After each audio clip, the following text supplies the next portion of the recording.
Bago ang lahat, luma muna. Frustrated ang mga fans ng Lakers online nang walang nakuhang bigating free agent ang LA. Si DeMar DeRozan napunta na ng Sacramento Kings. Mula yun sa sign and trade sa Bulls, napunta naman sa San Antonio si Harrison Barnes. Si Chris Duarte at 2 second round pick ang napunta dito sa Bulls na may kasama pang cash.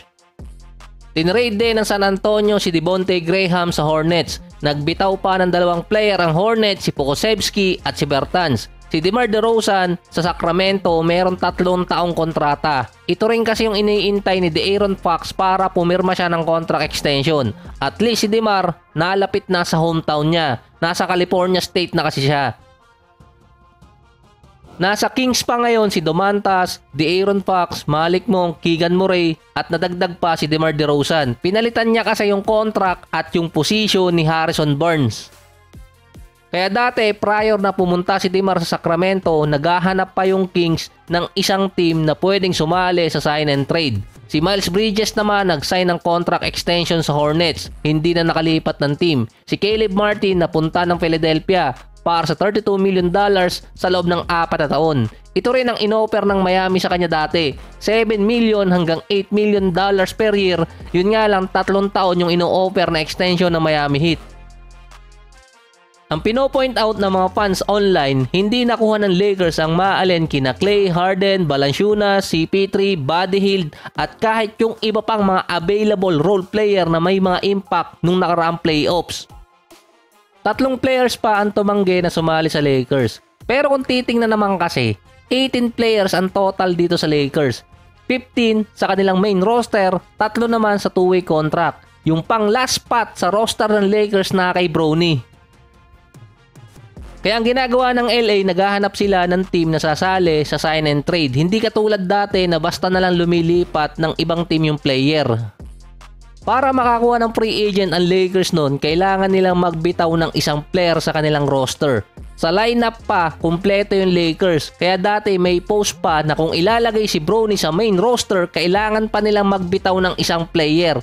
O kaya naman, ilagay yung isang player sa G-League kapalit ni Bronny.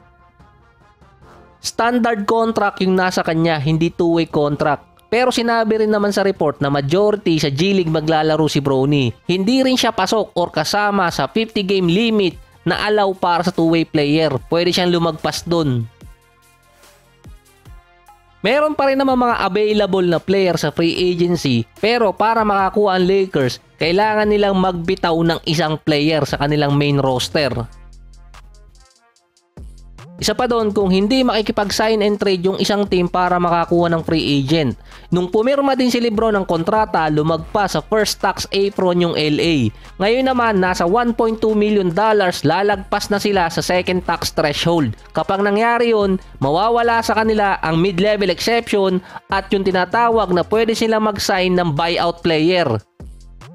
Hindi rin sila makakapag-trade basta-basta na may kasamang cash. Ang lineup pa ng Lakers ay kapareho lang din noong nakaraang taon. Depende pa kung merong matitrade sa kanila.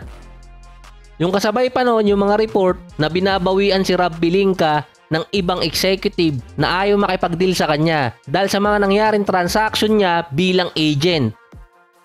Yung isa pa talaga doon, bago pa pumasok yung NBA draft, sinabi na rin kasi ito sa mga report na mismong sa Lakers, merong mga player doon na ayaw na si JJ Redick ang maging head coach. Meron din kasi mga player na ayaw din kay JJ Redick ang nasa free agency dati. Since pumasok siya sa media, maraming player doon ang na-criticize niya, past and current player. Nagkaroon pa siya ng feud sa coach, nagkaroon din ng feud sa kapwa analyst na former player at former teammate niya pa. Kung walang nakuhang bigating free agent ang Lakers, hindi naman lahat masama yung nangyari kasi kumpleto pa yung lineup nila since last season. Ang naging issue nga lang noong nakarang taon, injury. So may panlaban pa sila ngayon. Yun nga lang, 3 bagay na ayaw ng mga players nasa Lakers ngayon.